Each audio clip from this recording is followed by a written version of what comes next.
Alright guys, welcome back. Di video kali ini kita akan ngebahas tentang operator di dalam JavaScript. Mungkin untuk seri kali ini kita nggak perlu intro kebanyakan basa-basi kali ya, jadi langsung aja ke materi.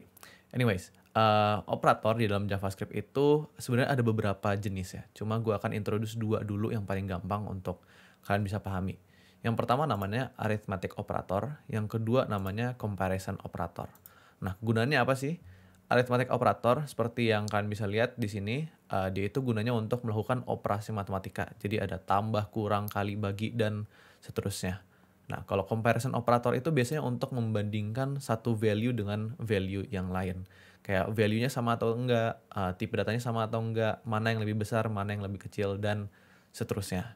Kayak gitu. Jadi itu kegunaannya arithmetic operator dan comparison operator. Nah, tanpa basa-basi langsung aja kita masuk ke Visual Studio Code.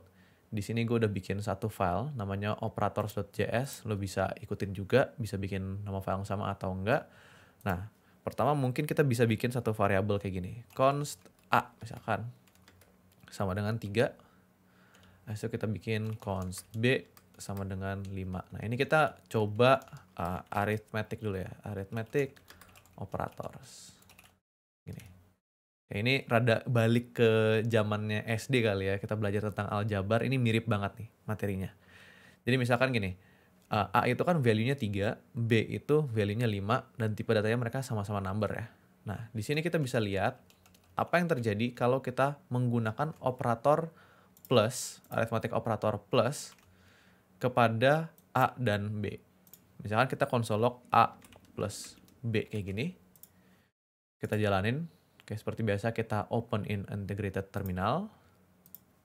Oke, kita ketik node operators.js. Oke, muncul hasilnya adalah angka 8. Kenapa? Ya, lihat aja gitu dari codingan kita, yaitu kita coba nambahin A, which is isinya 3.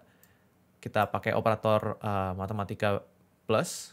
Habis itu kita plus atau kita tambahin dengan B yang value-nya adalah 5. Ya, muncullah 8. Harusnya masih cukup gampang ya. Terus apa yang terjadi kalau misalkan kita ganti jadi minus?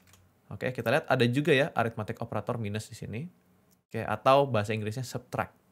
Gitu. Nah, ini gunanya untuk apa? Ya jelas minus untuk untuk ngurangin. Coba kita jalanin lagi node operators.js. Set. Muncul hasilnya minus 2. Kok bisa? Ya sekali lagi. A, oke, yang isinya adalah 3, kita kurangin dengan 5 gitu. Hasilnya apa? Ya, minus 2. Nah, berikutnya ada juga satu lagi nih, bintang. Nah, bintang ini gunanya untuk melakukan perkalian. Oke, jadi untuk perkalian kita nggak pakai X ya guys, kita pakainya bintang. Oke, ini untuk perkalian atau multiplication. Kalau kita jalanin, oke, hasilnya adalah 15. Kenapa? A dikali dengan B, oke, jadi 3 dikali dengan 5, ya hasilnya pastinya 15. Nah, terakhir yang kita coba adalah si bagi nih misalkan. Bagi, oke, 3 bagi 5 ini harusnya hasilnya koma-komaan ya. Oke, mungkin 0,6 kalau nggak salah. Coba kita jalanin aja node operators.js, ya hasilnya 0,6. Nah, ini juga jangan kebalik ya. Ini lihat nih, baginya tuh garis miring yang apa namanya dari apa sih ini backslash ya. Oke, jangan pakai garis miring yang ini ya. Gitu. Oke, ini bakal salah. Kita pakai garis miring yang kayak gini. Oke, gue nggak tahu namanya front slash atau backslash, gue suka ketukar-tukar. Tapi lihat aja garis miring yang biasanya kita pakai. Nah, itulah pakai yang itu. Gitu. Nah, ini basically arithmetic operator yang paling simple. Oke, tambah kurang kali bagi udah kita coba peragain dan nggak terlalu susah sebenarnya. Oke, kita tinggal coba ambil satu value aja, terus kita pakai operatornya di tengah-tengah, kita taruh value berikutnya yang kita mau lakukan operasi matematika. Nah, tapi kalau lo lihat di sini, ini sebenarnya ada, oh ya, ada satu lagi nih yang ketinggalan ya, yaitu exponential. Ini boleh juga kita coba. Oke, pakai 2 bintang kayak gini. Nah, exponential ini guys, dia itu adalah pangkat ya.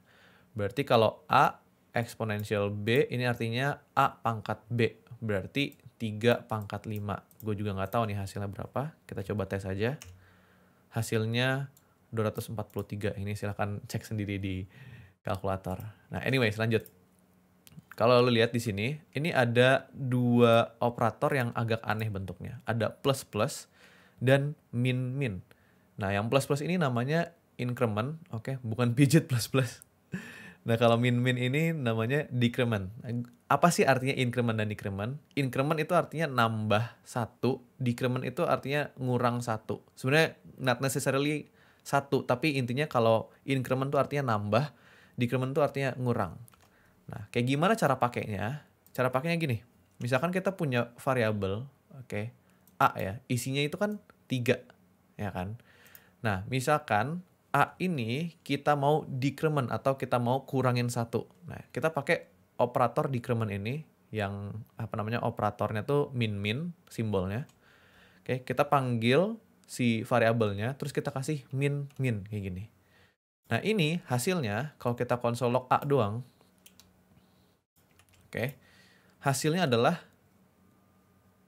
sorry, ini masih karena di sini kita mau coba ganti value-nya, ini kita nggak boleh pakai const ya, makanya error. Kita pakai let. Oke, ini kita clear dulu. Kita jalanin lagi node operators.js. Oke, lihat nih, hasilnya menjadi 2. Kok bisa 2? Padahal kan di sini kita taruhnya 3 gitu. Karena di line ke-6 ini kita panggil A min min atau A itu kita decrement. Artinya dia ngurang 1. Makanya waktu kita console log di sini, A-nya itu udah bukan 3, tapi udah dikurangin 1. Jadi berapa? 7. Enggak ya, jadi 2 gitu. 3 kurang 1 pastinya 2. Nah, sekarang coba kita masukin ke dalam, let's say sebuah rumus gitu ya. Yang tadi yang simple. A plus B. Oke, nah di sini kira-kira hasilnya berapa? Tadinya kita tahu bahwa A itu isinya kan 3, kita plus dengan 5, otomatis harusnya di sini hasilnya menjadi 8. Tapi ingat, di line ke-6 ini kita melakukan decrement terhadap si A yang adalah 3. Berarti si 3 ini kita kurangin 1 dulu, baru setelah itu value 3 yang baru, yang udah kita kurangin 1, jadi udah jadi 2 ya sekarang ya. Itu kita tambahin dengan 5. Hasilnya sekarang udah bukan 8, tetapi 7. Oke, kira-kira oke, semoga gampang dipahami ya untuk operator.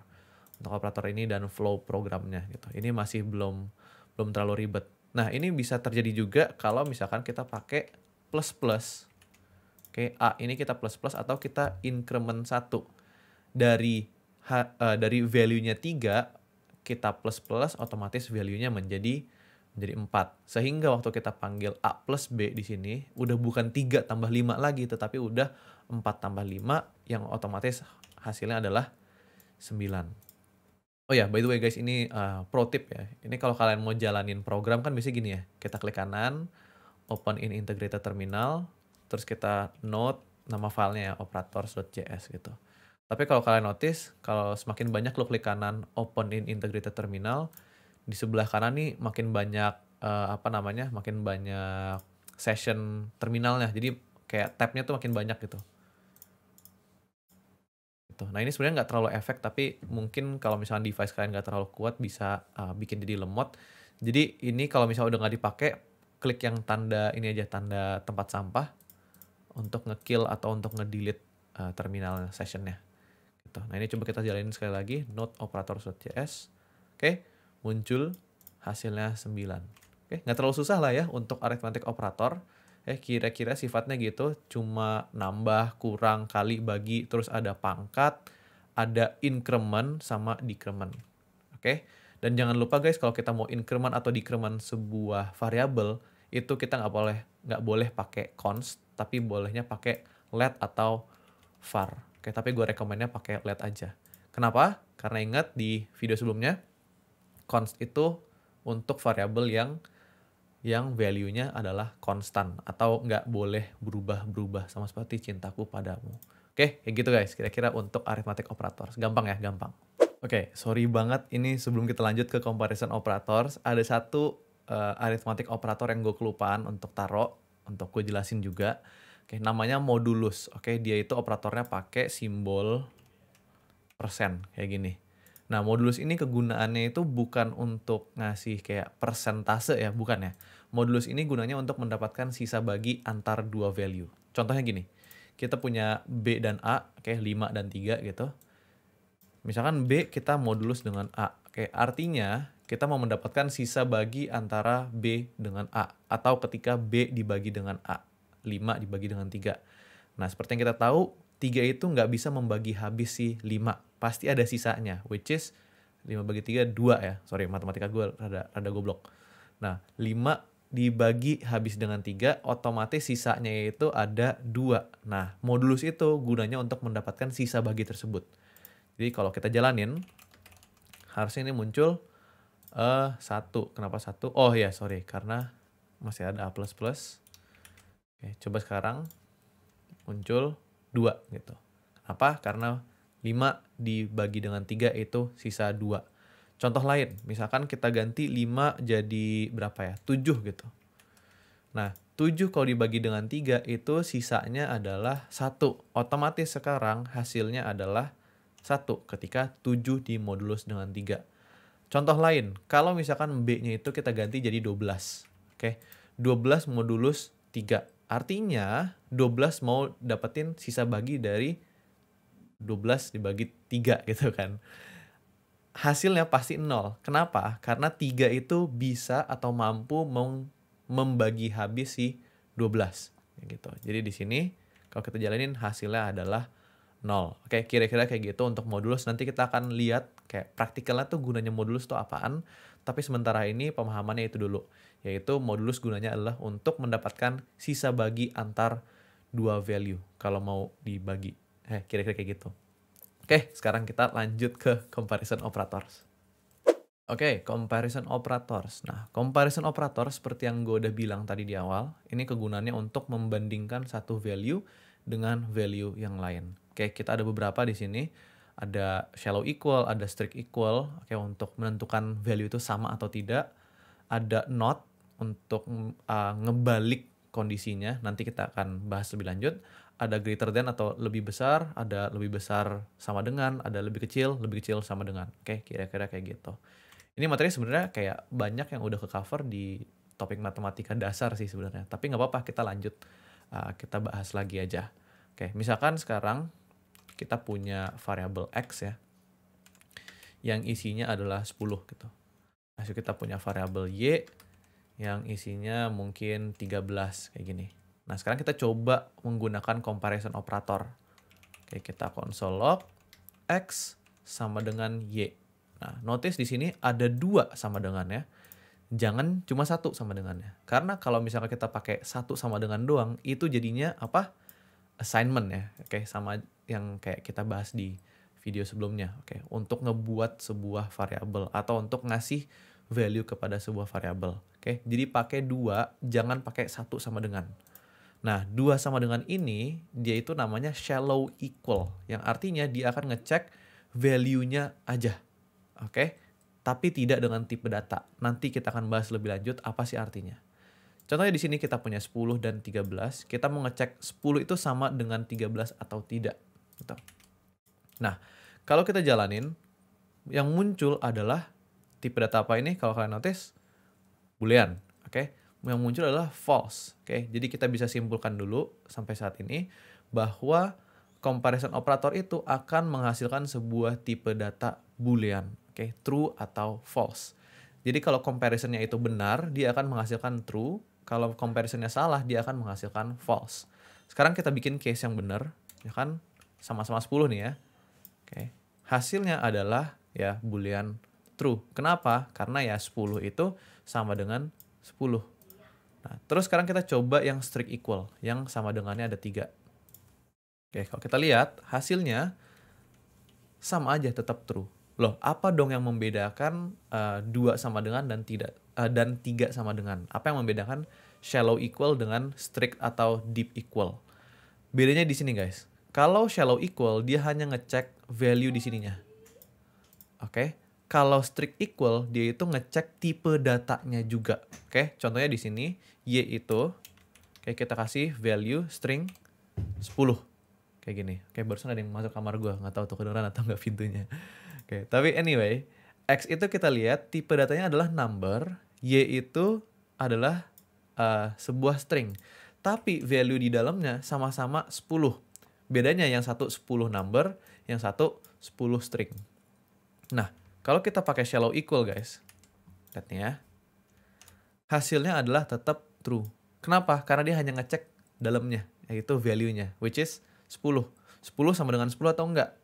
Ya sama, gitu. Makanya hasilnya adalah true. Sekarang kita pakai 3 sama dengan, atau pakai strict atau deep equal namanya. Kita jalanin, hasil adalah false. Kenapa bisa false? Karena strict equal itu nggak hanya ngelihat value-nya, tetapi melihat tipe datanya, dicocokin. Ini tipe datanya sama atau enggak, gitu.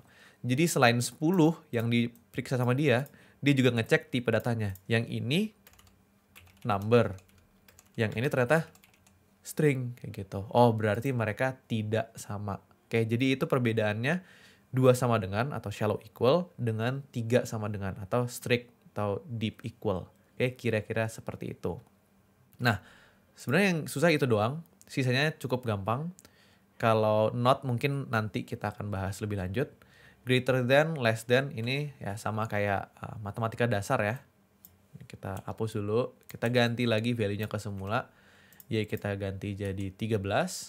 Misalkan nih, kita pakai lebih besar dari gitu kan. Nah ini kita ngecek apakah X lebih besar dari Y.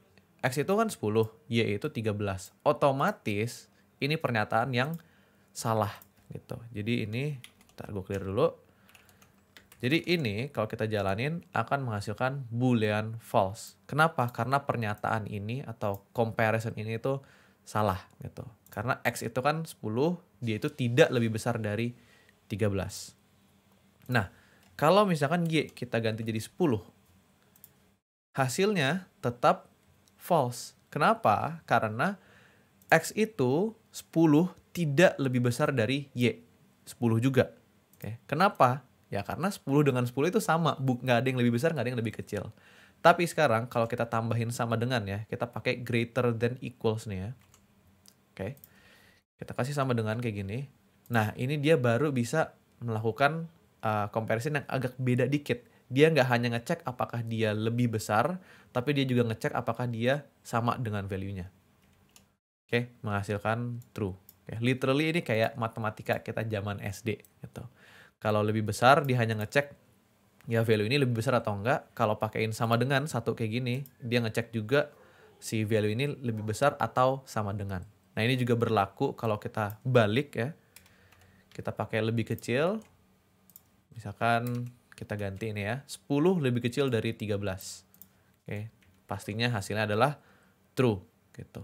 Tapi kalau kita ganti Y itu jadi 9, dia akan menghasilkan false karena 10 itu kan ya harusnya lebih besar ya dari 9 ya. Kalau kita samain kayak gini, gue clear dulu. Not operators. Oke, hasilnya false karena value mereka sama kayak case yang barusan ya. Nah, kalau kita kasih sama dengan, jadi lebih kecil sama dengan, dia akan menghasilkan true gitu. Oke, kira-kira kayak gitu untuk comparison operators. Ingat, satu poin yang paling penting adalah comparison operator itu menghasilkan tipe data boolean. True ketika comparisonnya benar dan false kalau comparisonnya itu salah. Nah, sekarang kita masuk ke yang paling terakhir yaitu tanda seru. Artinya dia itu not atau ngebalik situasinya atau ngebalik kondisinya. Contohnya di sini, biasanya itu digunakan kalau di sama dengan ya. Kalau misalnya kita mau ngecek value ini nggak sama atau sama, itu biasanya kita pakai si not. Misalkan kita balikin ya, 13. Kita pakai tanda seru sama dengan kayak gini. Nah, ini artinya dia ngecek apakah si 10 atau si X itu tidak sama dengan Y gitu. Jawabannya pasti iya, karena ya yang satu 10, yang satu 13. Otomatis ini menghasilkan true gitu. Sekali lagi kenapa true? Karena value mereka itu tidak sama dengan. Nah, itu gunanya si tanda seru ini. Oke, untuk ngebalik yang tadinya sama dengan, ini kan sama dengan. Kalau kita ganti jadi tanda seru, ini artinya tidak sama dengan. Kayak gitu. Intinya not itu basically untuk ngebalik si kondisinya kayak gitu. Nah, ini juga ngecek si tipe data. Misalkan kita kasih 10. Oke, ini sama-sama apa? Sama-sama tipe data number.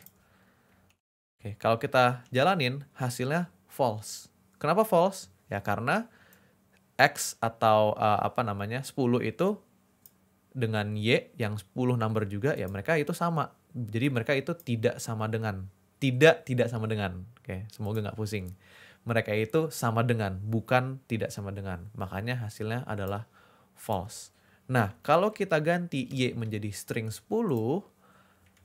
hasilnya tetap false. Karena ingat apa? Kalau misalnya dia pakai shallow, oke, yang ini, shallow bukan swallow, kalau swallow sendal. Kalau pakai shallow, itu dia hanya ngecek value-nya, yaitu si 10-nya ini aja, tapi nggak ngecek tipe datanya. Sekarang, kalau kita tambahin satu lagi sama dengannya, dia juga baru ngecek si tipe datanya. Kita jalanin, hasilnya true. Wah, kok bisa true? Kan ini 10 dengan 10 value-nya sama. Ingat, kita pakai strict atau kita pakai deep equal, yang artinya kita juga nge-compare tipe datanya. Dan di sini terdeteksi bahwa tipe datanya si X itu number, si Y itu string. Jadi walaupun sama-sama 10, mereka ini terdeteksi tidak sama tipe datanya. Makanya kalau kita kasih tidak sama dengan, mereka menghasilkan boolean true kayak gitu. Oke, semoga explanation-nya nggak terlalu ribet karena ini kan kayak dibalik-balik gitu ya. Nanti kalau kalian pusing ya tinggal coba rewind aja videonya, terus kalian eksperimen aja menggunakan operator-operator ini. Oke, jadi harusnya nggak terlalu susah, kira-kira lah begini untuk comparison operator. Oke, next kita masuk ke yang lebih advance dikit ya. Kita masuk ke assignment operator. Nah, di assignment operator ini sebenarnya udah ada satu yang kita udah pelajari, yaitu assignment. Di sini kita pakai tanda sama dengan. Nah, tapi gue juga mau praktekin bahwa assignment operator itu bisa kita kayak somewhat modifikasi dikit, apalagi kalau kita pairing dengan arithmetic operator. Nah, maksudnya kayak gimana? Contohnya gini, ini semua codingannya gue komen dulu biar nggak ngeganggu. Oke, misalkan di sini gue punya variabel A lagi ya. A itu sama dengan 3. Oke, abis itu B sama dengan 5, sama kayak tadi lah ya.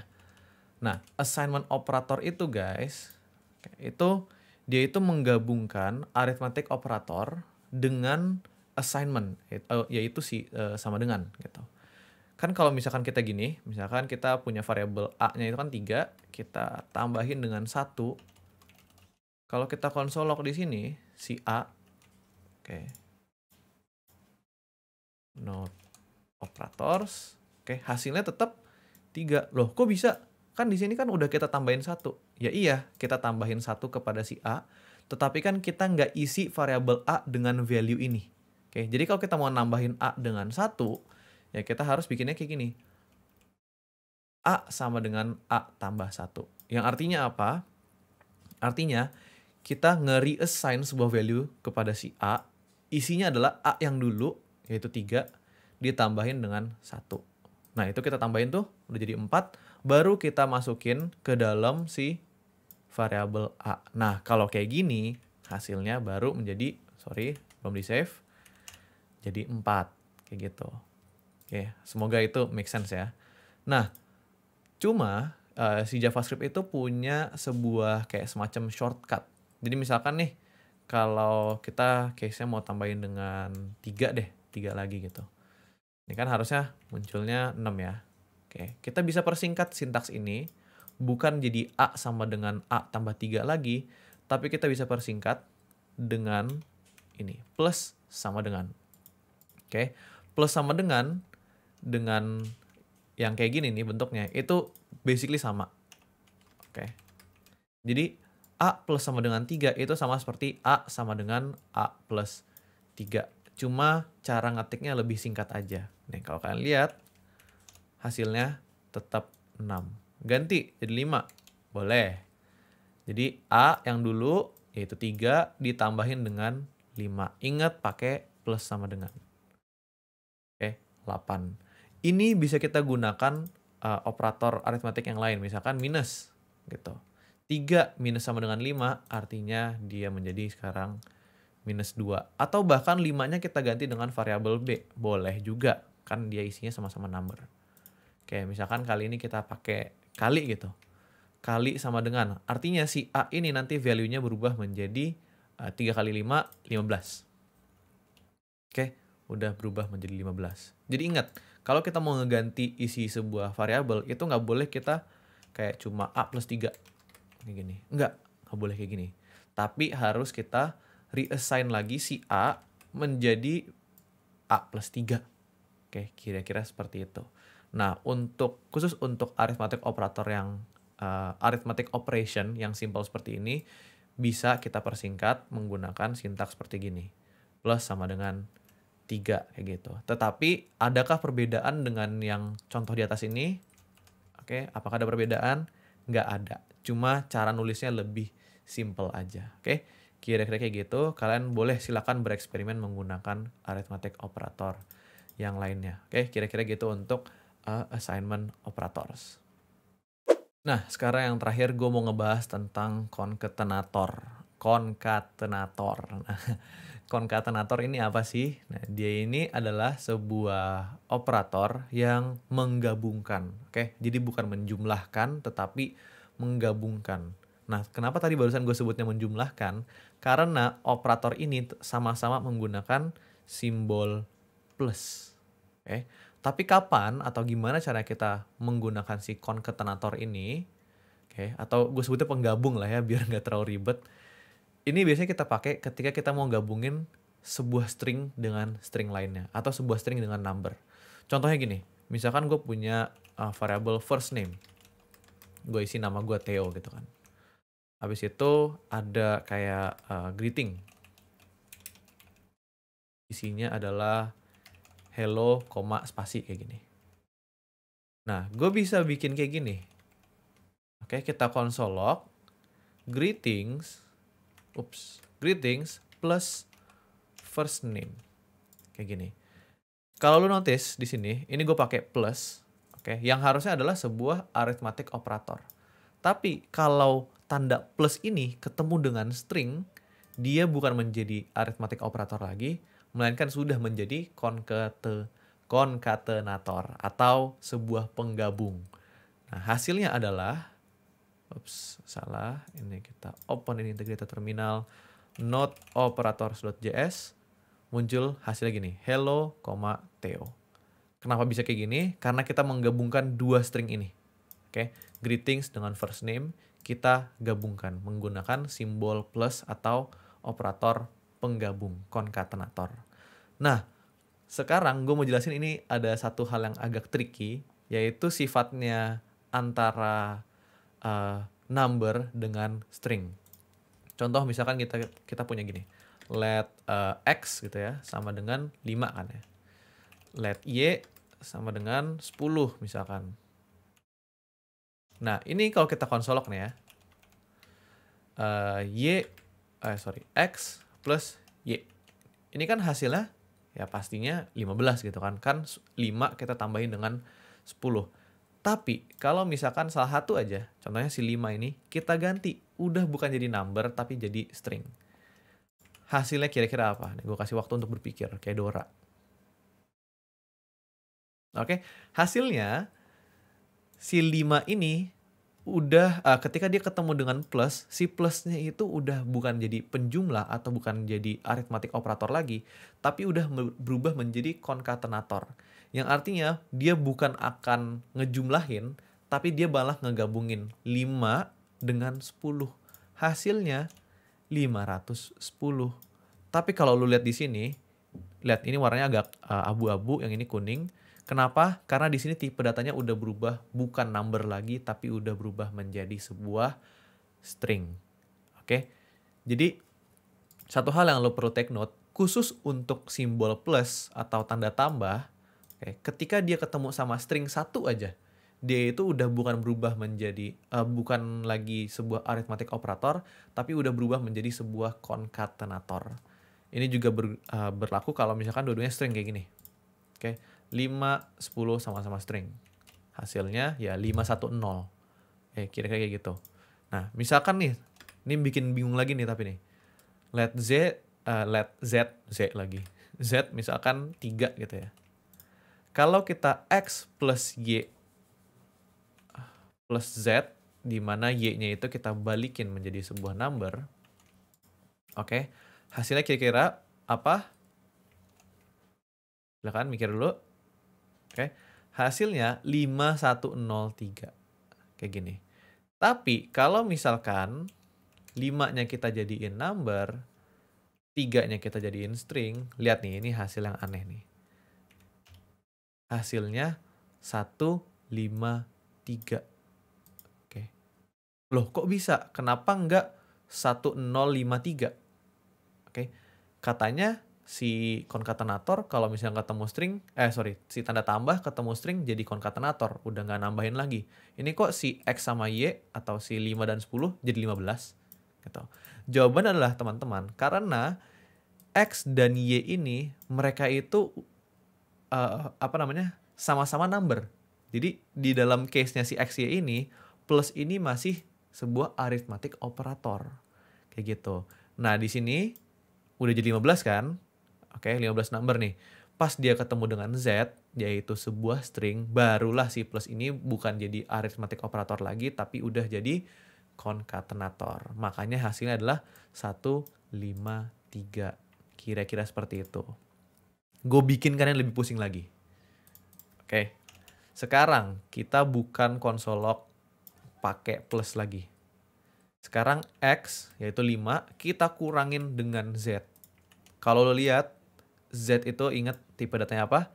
Sebuah string. Walaupun isinya 3 ya, tapi dia tetap sebuah string. Nah, kalau tadi si tanda tambah kita ketemuin dengan string, dia akan berubah jadi konkatenator.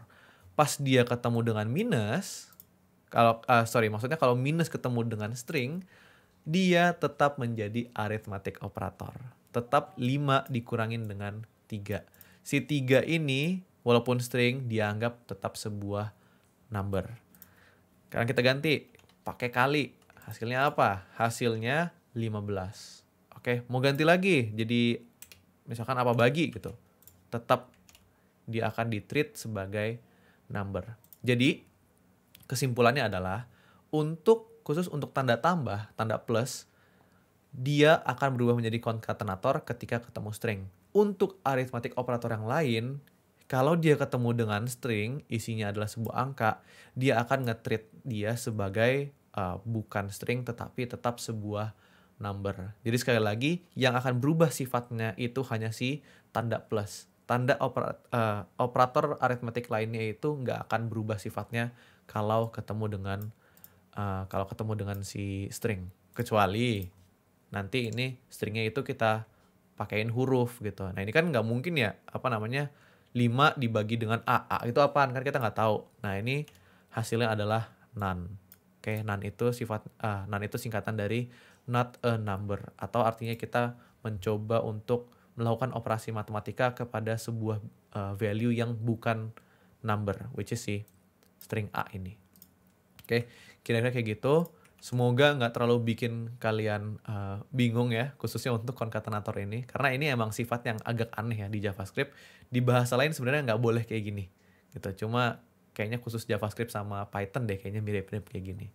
Oke, anyways, materinya untuk operator udah sampai sini aja. Nah, sekarang untuk ngebuat kalian lebih paham lagi, coba kita lihat beberapa case. Abis itu nanti gue akan kasih kalian sebuah exercise supaya lebih paham lagi dengan materi kali ini. Oke, lanjut aja langsung. Oke, yuk sekarang kita coba lihat sebuah use case yang semoga bisa membuat pemahaman kalian lebih dalam lagi dan bisa ngeliat gitu kayak ini materi yang kita udah pelajari ini kegunaannya apa sih gitu. Oke, use case-nya simple kayak gini. Kita punya dua persegi panjang, terus kita hanya mau bandingin persegi panjang 1 sama persegi panjang 2, itu areanya yang mana yang lebih besar. Oke, luasnya yang mana yang lebih besar. Oke, caranya kayak gini. Kita bikin variabel nih misalkan panjang 1, ini panjang persegi panjang 1. Misalkan 7, itu lebar 1, ini adalah lebar dari persegi panjang 1, misalkan 3. Habis itu kita bikin panjang 2. Nah, ini untuk temennya ya. Misalkan berapa ya? 8 gitu. Lebar 2 sama dengan 4. Misalkan kayak gitu. Nah, sekarang rumus untuk dapetin luas persegi panjang itu kan panjang kali lebar ya. Kita coba hitung nih. Persegi panjang 1, ini gue komen deh. persegi panjang 1. Ini persegi panjang 2 gitu. Nah, sekarang kita mau si rumus panjang kali lebar ini kita terapkan kepada persegi panjang 1 sama persegi panjang 2. Abis itu kita bandingin yang mana yang lebih besar. Oke. Di sini kita bisa bikin satu variabel lagi, let misalkan luas 1. Isinya adalah panjang 1 dikali lebar 1. Oke, kan panjang kali lebar. Kita udah dapat nih, ini adalah luas dari persegi panjang 1. Oke, kayak gitu.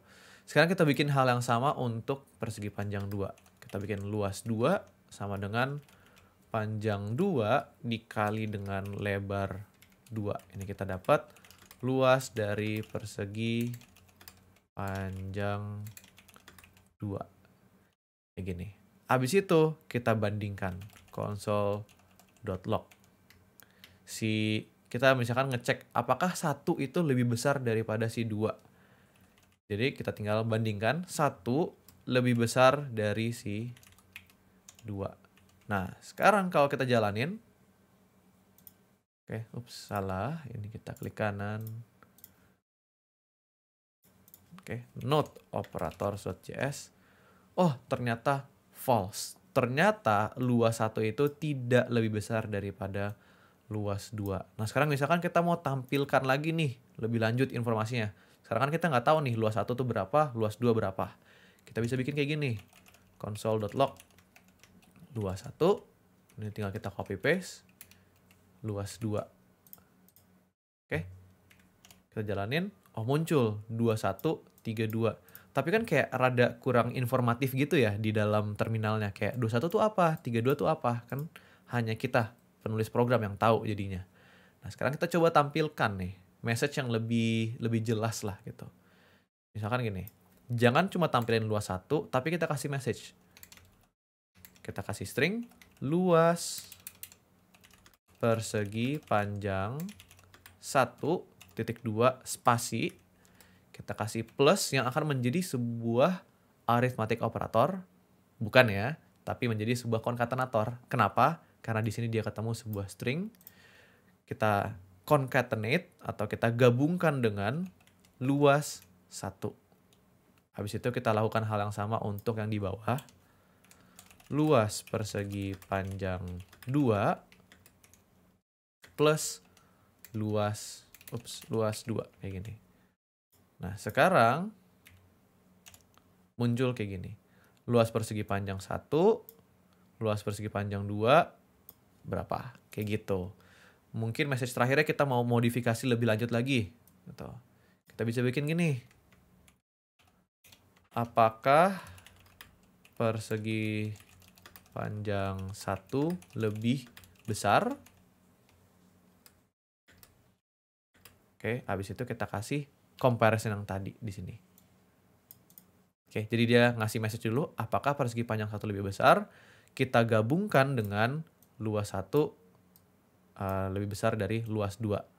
Tetapi di sini kita harus berhati-hati. Kenapa? Karena di sini ada kemungkinan, kalau matematika itu kan kita baca dari kiri ke kanan ya. Nah, sama di programming juga gitu. Di sini dia itu akan ngebaca ini dulu, string ditambah dengan luas 1. Oke, hati-hati. Artinya operasi ini akan dilakukan lebih dahulu. Gitu. Harusnya yang kita mau adalah ini dulu, luas 1 sama luas 2 untuk dapetin hasil akhirnya, true or false-nya, baru ditambahin dengan ini. Dengan message-nya. Nah, sekarang kalau kalian lihat nih ya, ini kalau misalkan gue jalanin, yang muncul adalah false. Loh, ini string yang ini ngilang kemana? Gitu. Oke, jadi yang terjadi adalah ya kayak tadi, ini ditambahin dulu, baru dibandingkan. Nah, itu kita jadi rusak kan comparison-nya, message-nya juga jadi rusak. Jadi di sini yang kita lakukan adalah kita kasih kurung, sama seperti operasi matematika. Oke, urutan operasi matematika itu kan dia akan lakukan yang di dalam kurung dulu, baru yang lain dari kiri ke kanan. Nah, ini kita jalanin, sekarang baru muncul message yang lebih sesuai. Apakah persegi panjang 1 lebih besar? False. Oke, karena dia tidak lebih besar. Tetapi kalau misalkan sekarang kita ganti, misalkan bukan 7 tapi 70 gitu ya. Kita jalanin. Wah, sekarang persegi panjang 1 210, 2 tetap 32. Apakah persegi panjang 1 lebih besar? True. Kenapa? Karena ya benar 210 lebih besar dari 32. Oke, kira-kira gitu use case yang gue mau kasih tunjuk ke kalian. Kalau kalian mau coba eksperimen lebih lagi, silakan banget. Tapi gue udah sediain juga sebuah exercise untuk kalian. Oke, semoga nanti kalian bisa kerjain. Bisa di pause dulu nanti setelah gue kasih tahu exercise-nya. Terus nanti di play lagi karena setelah exercise-nya itu gue akan kasih solusinya untuk ke kalian. Oke, langsung aja masuk ke exercise. Oke, ini dia exercise-nya. Ini nggak terlalu susah sebenarnya, tapi lebih sulit dari yang tadi. Ini bisa nyolong-nyolong dari use case yang tadi. Ini bisa diterapin juga untuk exercise-nya. Anyway, untuk exercise-nya, pertama, kita itu simpan sebuah value, yaitu si P atau pi, dalam sebuah variabel. Terus simpan jari-jari dari sebuah lingkaran. Oke, jadi yang kita mau lakukan di sini adalah nampilin luas lingkaran dan keliling lingkaran. Nah, jari-jarinya disimpan dalam variabel. Abis itu, gunakan sebuah variabel juga untuk nyimpan luas sebuah lingkaran. Yang otomatis dalam variabel tersebut udah ada rumus untuk ngitung luas lingkaran. Nah, itu kayak gimana? Ya silakan googling aja, pasti ada gitu rumus lingkaran, luas lingkaran. Atau yang masih hafal ya silakan. Habis itu gunakan juga sebuah variabel untuk nyimpen ya keliling sebuah lingkaran. Baru di paling terakhir tampilkan sebuah message, oke, di terminal. Bentuknya kayak gini. Luas lingkaran titik 2 10 cm kuadrat. Nah, ini anggap aja kuadrat lah ya. Habis itu di bawahnya keliling lingkaran titik 2 berapa sentimeter. Oke, ini 10 value 10-nya itu tergantung dengan hasil perhitungan kalian untuk luas dan kelilingnya ya. Oke, gue akan kasih waktu kalian untuk pause videonya. Silahkan kerjain sendiri dulu. Dan kalau misalkan udah selesai atau mau nyocokin jawabannya, silahkan play lagi videonya. Kita akan langsung bahas. Right, yuk kita bahas exercise-nya. Oke, aduh videonya udah panjang banget lagi. Sorry banget ya ini kalau terlalu panjang videonya. Anyways, untuk exercise-nya, yang pertama, kita simpen pi dalam sebuah variabel ya kan. Taruhlah 3,14 kayak gini. Habis itu kita simpen juga jari-jari ya. Jari-jari kan biasanya R ya. R dalam sebuah variabel, misalkan jari-jarinya itu 7 biar gampang. Oke.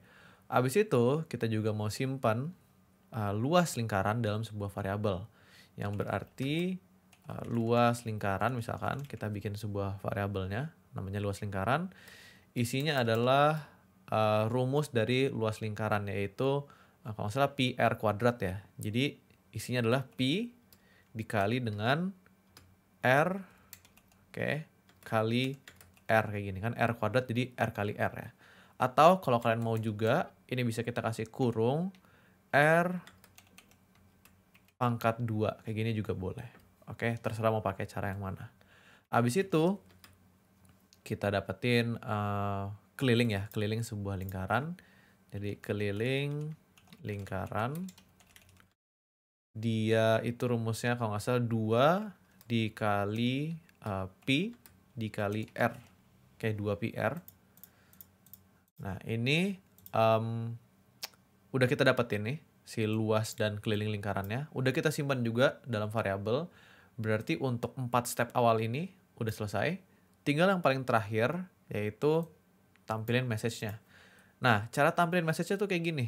Kita bisa konsol log aja. Oke. Luas lingkaran titik 2. Oke, kita kasih plus. Dia minta di sini ada angkanya ya, 10. Atau luas lingkarannya. Kita bisa dapatin dari variabel luas lingkaran di sini. Set. Tapi ingat juga di endingnya kita harus tambahin cm kuadratnya. Oke, berarti kita harus plus lagi. Oke, kita plus lagi. Kali ini jangan pakai spasi. Kalau kalian notice di sini ada pakai spasi ya, karena pengen ada jarak antara titik 2 dengan angkanya. Jadi makanya gue kasih spasi di sini.